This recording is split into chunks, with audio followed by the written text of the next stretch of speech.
lot of people don't know that that testosterone will make your blood thicker too, because the red blood cell count goes up, and then it becomes too thick, and then you get a heart attack. Like that might be what happened with this guy. Don't forget, your heart's a muscle. Mm-hmm. So Yeah, big.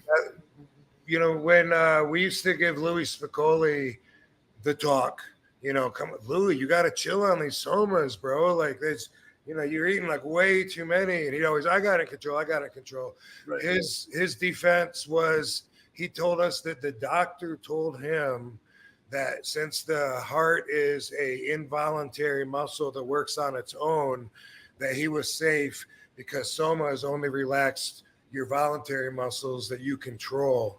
And so he was saying, "Now my heart's safe," and obviously, you know, he felt a little too It comfortable. was wrong. Yeah. Jeez. Were you guys? You guys were pretty close, right? You and Louie.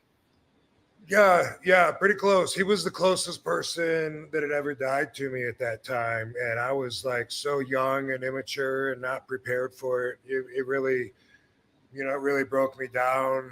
I mean, I'd lost like at least one, if not a couple grandparents, but I would only see them a couple times a year. This guy, you know, he's in my life every day right now. Currently, I'm, you know, hanging out with him in California when I'm there. Yeah, and he was in the clique, the Sabu clique, and so yeah, it really hit me hard. And I thought that that was not good news for me because I was also eating a lot of somas at the same time. Louie, myself, Sabu, in that order. Louie was the worst. Sabu was in the middle. I took way less. But I thought when Louie died, like I had no idea that could happen. I was so stupid, ignorant to the fact that they were that dangerous. Right. And then when that happened, I was like, oh my God. And I was like, what did I do? I got myself addicted to them because I'm eating like 30 a day or something. And it's like, oh my God, I'm going to have to go to rehab. You know, like, oh my God, I can't believe I did this. I've always been so anti-drugs. And I called my dad, and I remember talking to him.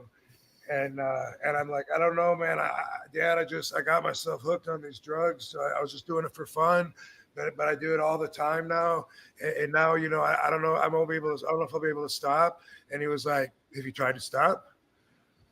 And I was like, no. Like, can people do that? Because people hype up the addiction so much that it's like I didn't even know that was an option. I mean, when you're taking this every day and shit, I mean, don't you get hooked on it? And Right. Not necessarily. He said, if you don't want to do it, try to stop. You know, you might be worried about nothing. And he was exactly right. And I always like to get that message out. I think said it on your show, Rene, recently. But it's an important message to get out. I'm not trying to downplay addiction, but I am saying, you know, that you might have a lot more strength inside you than you ever even give yourself credit for, because it's easier to just go with the flow and say, no. You know, I don't want to try that. So usually believe the hype. I don't believe the hype. I need a little more info.